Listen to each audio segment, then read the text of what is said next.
Lloyd, how have government decisions on environmental flows, I've been going on about this for 20 years, environmental flows contributed to this crisis, including bank strength? I mean, basically, they've been taking water away from farmers for environmental flows. That grows up, weakens the bank, and here you've got flooding. Yeah, absolutely, Alan. There's multiple parcels of water that they're running through our part of the river, and we're seeing massive erosion. There's a bloke in Barham who's lost 15 metres of his riverbank in the last 10 years. And so we're talking about a plan to save the Murray, yet we're seeing really drastic erosion at a high rate of knots, which is affecting private infrastructure, flood levees.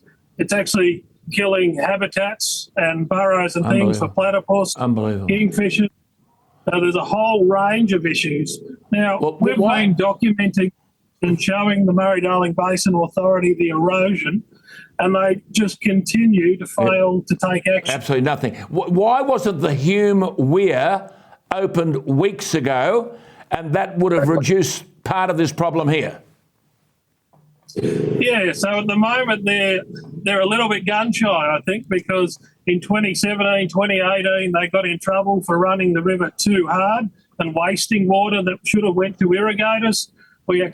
Farmers here in the New South Wales side were on zero allocations. Just stop for 1 minute there. Stop for 1 minute there. Our viewers are seeing pictures here. This is the red gum. This is part of the timber industry. Now, these trees are being destroyed. Just have a look at the flooding of that timber area here. That's another story. Andrews wants all this eliminated, that industry eliminated, red gum industry eliminated. God knows who's going to replace that industry and where the jobs will come from. But those trees are being destroyed. Just come in on that, would you, Lloyd? The fate of the red gums.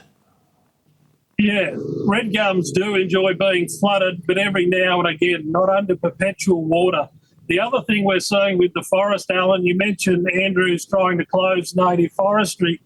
Red gum forests actually require management. They require thinning, so we actually have big, healthy trees.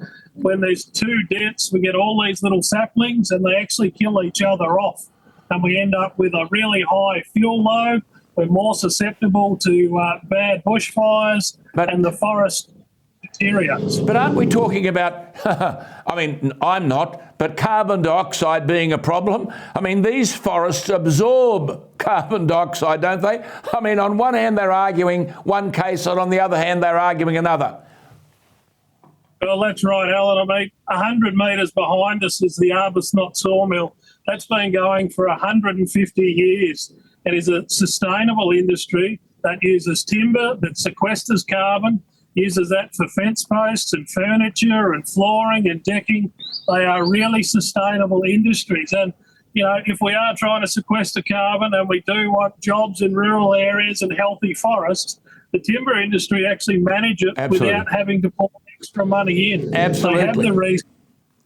And Lloyd, a dumb question, Lloyd. When did old gums being ripped from their roots by floods like this and falling into the river, when did that become environmental policy?